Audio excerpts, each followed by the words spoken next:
Serious, what is the scariest theory you know about? That theory is about what happened on the missing Malaysian flight. From looking at the evidence and the most likely scenario, that being the pilot committing suicide, people have been able to piece together possible scenarios that happened on the plane. One of which is that shortly into the flight, the pilot deoxygenated the plane and accelerated to a high altitude, killing all on board very quickly. He then flew for hours and hours south before crashing the plane. It's scary to me because he would have been flying in an isolated part of the Earth, with nothing ahead of him other than the South Pole. That isolated plane, flying in the dark, with hundreds of dead strapped in their seats. The nearest city, Perth, is still asleep and only beginning to wake up. There is no one and nothing. To think of that man, flying with all those bodies in the dark to nowhere is very scary. So selfish, and cowardly, but also very scary. There was a very interesting article in The Atlantic about it. The cabin occupants would have become incapacitated within a couple of minutes, lost consciousness, and gently died without any choking or gasping for air. The scene would have been dimly lit by the emergency lights, with the dead belted into their seats, their faces nestled in the worthless oxygen masks dangling on tubes from the ceiling. We don't know whether the universe is in a true vacuum, lowest possible energy state, or a false vacuum, a local law, but not the lowest. If the universe is a false vacuum, at any point, at any moment, a quantum tunneling event could occur where that point spontaneously decays to a true vacuum. If that happened, a bubble would expand from that point at the speed of light, radically altering physics, and instantly annihilating everything down to the subatomic level. Since it travels at sea, there'd be no warning, no way to see it coming. When it reached us, you'd just instantly blink out of existence. Even if we are in a false vacuum, such an event doesn't become likely for at least 10,139 years, but it could happen at any moment at any point. It could have already happened and the bubble could be heading straight for us, about to end us at any time. Forgive me for piss poor job I'm about to do describing it since I forget the name of it, but I recently read here on Reddit as humans have a defense mechanism where we can see something that is non-human but mimicking a human, such as a realistic wax figure, and knows that something is off. The theory was that in our evolution there was a predator that could mimic being human that we had to adapt and develop this defense mechanism for. The rebuttal to this theory was that it comes from us seeing dead bodies, through sickness or disease, and not blatant Neanderthal murder or death from an animal, through our evolution and learning that something is wrong / out of the ordinary and a cause for concern. That AI, self-replicating, and immortal, has a better chance of colonizing this galaxy than biological life does. Think about it. It took hundreds of millions of years for life to get to this point. From a ball of proteins to multicellular creatures to plants and animals, took an incredible amount of time. Back in the late 1970s, I was playing with computers that had 4K of RAM. 40 years later we have incredible computing power in the palms of our hands, hundreds of gigs, and terabyte micro SD cards. Robotic manufacturing of everything from circuit boards to vehicles is the norm. Where will this tech be in a couple of hundred years? Will AI be able to design and launch spacecraft that is capable of self-maintenance for the hundreds, maybe thousands, of years it would take to reach the nearest exoplanets? Once they arrive, will they be capable of self-replication? Machines don't need food and water. Machines aren't susceptible to disease, or mental health issues. Machines don't seek power, or authority, and don't victimize each other for amusement. What if the purpose of human life in the universe is to facilitate the creation of AI and launch its spread into the wild? This could backfire. Read the Berserker series by Fred Saberhagen for more. So I can't remember the name of it for the life of me, but I learned this in a class I took last semester. There's a theory that says that there is a point that no intelligent life can get past, no matter what they do. Diving deeper into this, some people claim this is why we haven't found any other intelligent life forms. I think the truly scary part about it is that we won't know we are at that point until we are living Ai. Fractalization theories. Everything that exists is a tiny part of a bigger thing. In a summary, our galaxy is a part of space, but is space a small part of something larger? Think of a smaller object containing its galaxy. A speck of rock may contain its microscopic cosmos that we cannot see. It may be composed of organisms smaller than a single electron, and that civilization is more advanced than we are. We know all matter contains its gravitational force, but we don't exactly know why. The Uncanny Valley. You know, the sense of unease and discomfort you feel when you look at a near-realistic animation of a human face, like imperfect deep fakes or flawed CGI faces in movies. It implies that there might have been a point in our species' evolution where we had legit reasons to be afraid of something that looked almost human, but wasn't. It's debatable and contentious. free will versus determination, and evidence from neuroscience suggests people's actions occur before their thoughts. This would suggest that we have no control over our actions and are merely pawns in the bigger picture. Que sire, sera. It's both comforting and scary. Least cruel that would still be self-sustaining in the general trend of the time. The Holocaust may be less cruel than a universe where Hitler succeeded and purged impure and undesirables from the planet, even among his race. Hell, it may have been better than a universe where Hitler didn't do anything and without his success, the general anti-Semitic and eugenically obsessed culture was allowed to meander on its own, slowly choking out and murdering cultures in much larger and less newsworthy ways. The torture and enslavement, the endless illnesses and abuses, and the laissez-faire attitudes we are seeing right now could very well be an improvement on a universe that would criminalize biological flaws and seek to only abuse criminals. Space-time is doomed.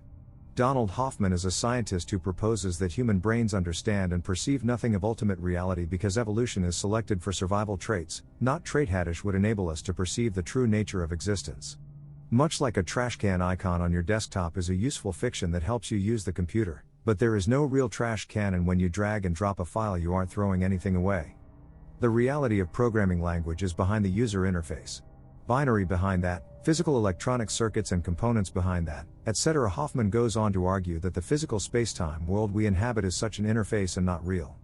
Unlike the simulation theory, he argues that simulation theory always assumes base reality is still a physical spacetime universe. Hoffman has many podcast guest appearances and a TED Talk. The Ai Takeover Theory. There are several variations of the theory, but the basic gist of it is this: eventually, society will be filled with billions of robots who can perform human-like functions. The theory is that some of these robots will become so intelligent and so erratic that they literally malfunction, go crazy, and eradicate mankind. Meaning that we would all die slow, painful deaths of being beat to death by robots, metal pieces / punches / pounds, etc. And the scariest part about this theory is it won't be quick. Some variations of the theory say it could take years for this human extinction to occur. I don't know how realistic it is, but the late Stephen Hawking thought it sounded possible. The Fermi paradox. We are either alone in the universe, or we are not. Both are equally terrifying. If we are alone, we will likely be stuck to our local solar system with a very basic understanding of what lies beyond, and practically zero chance of ever actually venturing beyond the outer reaches of our orbits. We may be doomed to live, grow, and die on a ball of iron and silica orbiting a giant ball of hydrogen in some forsaken arm of one of literally trillions of galaxies, each with trillions of their stars. How many other habitable planets are there orbiting all those stars? How many have a life that is advanced enough to receive and understand the signals we've been sending out for the last few decades? How many are a few million years ahead of us or behind us in terms of their development? What if we are truly unique and we suffer a mass extinction that destroys life on Earth, down to the cellular level? If we are not alone, any civilization that is capable of reaching us from outside our local systems is for sure going to be many thousands, or possibly millions, of years advanced beyond anything we can comprehend. There are a ton of terrifying implications that can arise from this regarding life in the universe, but the one I find most scary is that if we ever do make contact, humanity would stand zero chance in a war against extraterrestrial life, because to get here in any reasonable time frame they would need an understanding of warp speed or superluminous travel.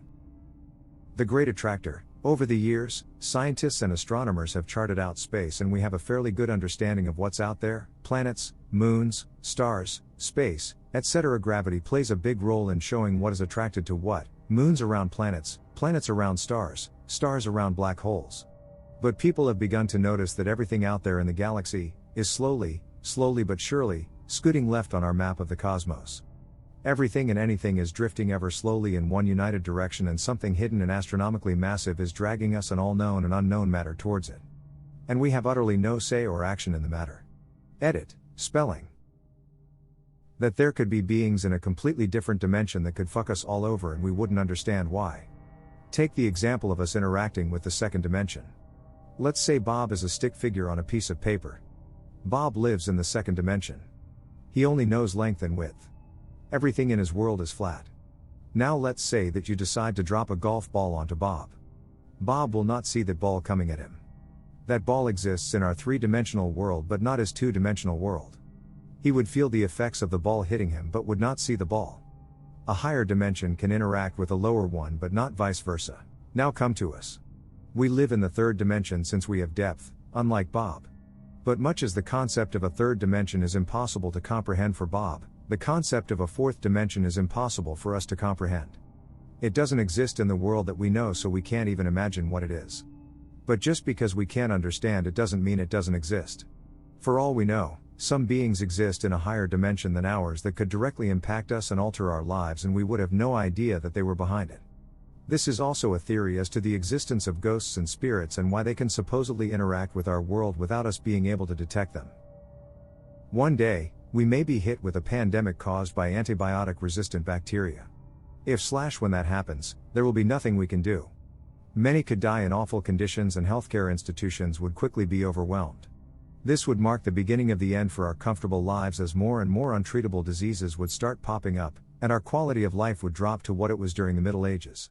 So many resources would have to be dedicated to preventing the spread of and future infections that technological development could slow down drastically. If you think coronavirus is bad, then just try to imagine what would it look like if this was happening every year. Granted, not every bacteria would be as awful, but it really shouldn't be underestimated just how easy it is to die without modern medicine. Another issue is that if antibiotic-resistant bacteria become common, simple surgeries would become extremely risky. Surgeons have to cut you open, and they rely on massive amounts of antibiotics to make sure you don't get infected. If they can no longer rely on this, the chance of infection during even routine surgery would make surgery too risky. And the worst part is that this is not something technology can solve. We are still finding new antibiotics, but the investment needed for this is growing all the time.